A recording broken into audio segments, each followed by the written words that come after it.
Hello, everyone. Since I was a child and dreaming of being a professional soccer player.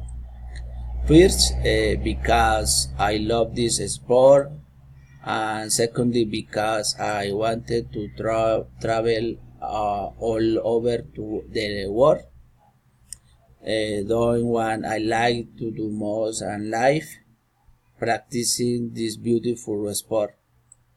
I train very hard, 2 times a day, playing in category C in a team called Malaga Football Club. Unfortunately, a knee injury took me away from this dream.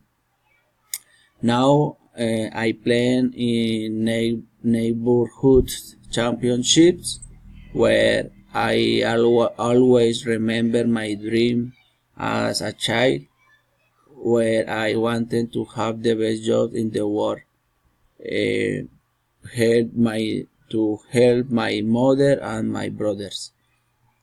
Nowadays, I work on microfinance, what I am also passionate about, since I can help society to improve their business.